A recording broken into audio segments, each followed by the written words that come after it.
ভাৰতীয় জনতা পাৰ্টিৰ আমাৰ সকলো কাৰ্যকৰ্তাই বিচাৰিছে যে ইয়াত ৰঞ্জিত দাস ডাঙৰীয়া পুনৰবাৰ প্ৰাৰ্থিত্ব আগবঢ়াওক। কিন্তু ইতিমধ্যে এটা কথা স্পষ্ট হৈ গৈছে যে ৰঞ্জিত দাস ডাঙৰীয়া আমাৰ বজালী সমষ্টিত নিৰ্বাচনত হয়তো অৱতীৰ্ণ নহ'ব, তেখেত ভৱানীপুৰ সৰভোগ সমষ্টিত প্ৰাৰ্থিত্ব আগবঢ়াব। এই কথা প্ৰায় নিশ্চিত হৈছে। আৰু এই কথাটো নিশ্চিত হৈ যোৱাৰ লগে লগে বজালী বিধানসভা সমষ্টিত নানান চৰ্চা চলি আছে। এতিয়া এটা চৰ্চা চলি আছে যে অসম গণ পৰিষদ দলক এই সমষ্টিটো এৰি দিয়া হ'ব নেকি। ইতিমধ্যে অসম গণ পৰিষদৰ পৰা কিছু কুচকাৱাজ চলাই আছে বুলি আমি বাতৰি পাইছোঁ।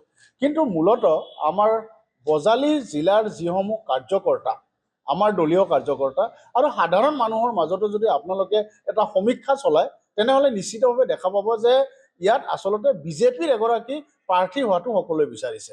ৰঞ্জিত দাস ডাঙৰীয়াক বিচাৰিছিল, কিন্তু তেখেত যিহেতু ইয়াৰ পৰা গুচি গ'ল, গতিকে ইয়াত বিজেপিৰ পৰা যিকোনো এজন প্ৰাৰ্থী বিজেপিৰ দলৰ পৰা হ'ব লাগে, এইটো হ'ল আমাৰ কাৰ্যকৰ্তাসকলৰ দাবী আৰু লগতে সাধাৰণ বজালীবাসী ৰাইজৰো এইটোৱে দাবী। এতিয়া আমাৰ বজালী বিধানসভা সমষ্টিত প্ৰায় 8 গৰাকী আমাৰ কাৰ্যকৰ্তাই প্ৰাৰ্থিত্ব বিচাৰিছে। এতিয়ালৈকে আমি জনামতে প্ৰায় 8 গৰাকী কাৰ্যকৰ্তাই বজালী বিধানসভা সমষ্টিৰ কাৰণে প্ৰাৰ্থিত্ব বিচাৰি আবেদন জনাইছে। তাৰ ভিতৰত ময়ো আছোঁ। এতিয়া এই 8 গৰাকী আমাৰ সকলোৱে সমৰ্পিত কাৰ্যকৰ্তা, সকলোৱে একোগৰাকী দলৰ প্ৰতি ত্যাগ থকা কাৰ্যকৰ্তা। কোনোবা বেছি ত্যাগ আছে, কাৰোবাৰ কম ত্যাগ আছে, কোনোবা কম সমৰ্পিত, কোনোবা বেছি সমৰ্পিত, এনেকুৱা নহয়। সকলো কাৰ্যকৰ্তাই আমাৰ কাৰণে সমান আৰু সকলো কাৰ্যকৰ্তাই দলৰ হকে বিভিন্ন সময়ত দেহে কেহে কাম কৰিছে। গতিকে এই 8 গৰাকী আমাৰ প্ৰাৰ্থিত্ব প্ৰত্যাশীৰ মাজৰ পৰা কোনোবা এগৰাকীক প্ৰাৰ্থিত্ব আগবঢ়োৱাটো আমাৰ দলৰ ফালৰ পৰা সকলোৱে বিচাৰিছে।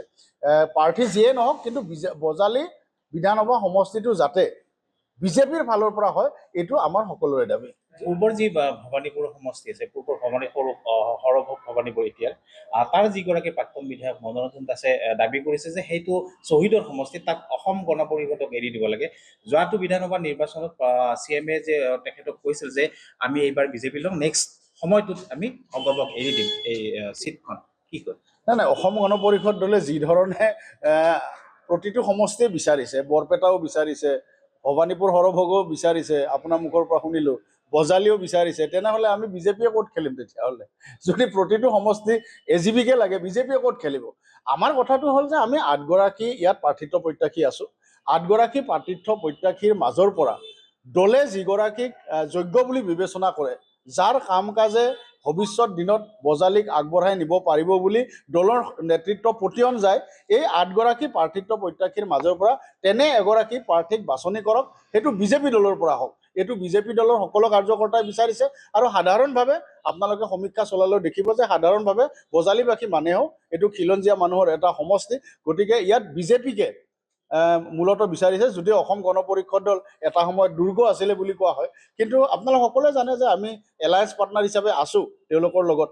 আৰু এলায়েন্স পাৰ্টনাৰ হিচাপে তেওঁলোকে যদি আমাৰ লগত ইয়াত আমাক সহযোগ কৰে, সেইটো আমাৰ কাৰণে অত্যন্ত ভাল হয়। আৰু তাৰ পৰিৱৰ্তে যদি সকলোকেইটা চিট যদি অসম গণ পৰিষদকে লাগে, তেনেহ'লে আমাৰ বিজেপি কাৰ্যকৰ্তাসকলে এই কথাটোত মনত নিশ্চিতভাৱে দুখ পাব। আৰু এইটোক লৈ পিছত পৰিস্থিতিটো এনেকুৱা এটা হ'ব যে AGP আৰু বিজেপিৰ এলায়েন্স থাকিলেও ক'ৰবাত মতৰ আৰু মনৰ অমিল হ'ব।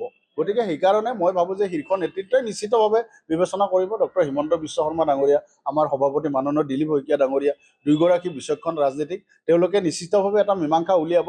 কিন্তু আমাৰ কথাটো হ'ল যে আমি যিসকল ইয়াত প্ৰাৰ্থিত্ব প্ৰত্যাশী আছোঁ বিজেপি দলৰ পৰা 8 গৰাকী, আমাৰ মাজৰ পৰা এগৰাকীক যোগ্য বিবেচিত কৰি ইয়াত যাতে প্ৰাৰ্থিত্ব আগবঢ়ায়, আমি এইটোকে বিচাৰিছোঁ। আনফালে দেখা গৈছে বজালীত কংগ্ৰেছ দল আৰু অসম জাতীয় পৰিষদৰ মাজত এটা শীতল যুঁজৰ আৰম্ভ হৈছে। কাক এই চিটটো আগবঢ়াই দিব, কংগ্ৰেছক দিব নে জাতীয় পৰিষদক দিব? এই ক্ষেত্ৰত কি ক'ব?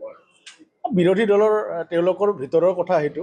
আৰু আজিতো এটা কথা স্পষ্ট হৈ গ'ল যে অখিল গগৈ ডাঙৰীয়াৰ লগত, ৰাইজৰ দলৰ লগত কংগ্ৰেছে এলায়েন্স নকৰে, এই কথাটো মোটামুটি স্পষ্টই হৈ গ'ল। গতিকে বিৰোধীৰ মাজত যে একতা নাই, ইমান দিনে তেওঁলোকে ঐক্য মঞ্চৰ নামত, বিৰোধী একতাৰ নামত বহুত মিটিং কৰা আমি দেখিলোঁ।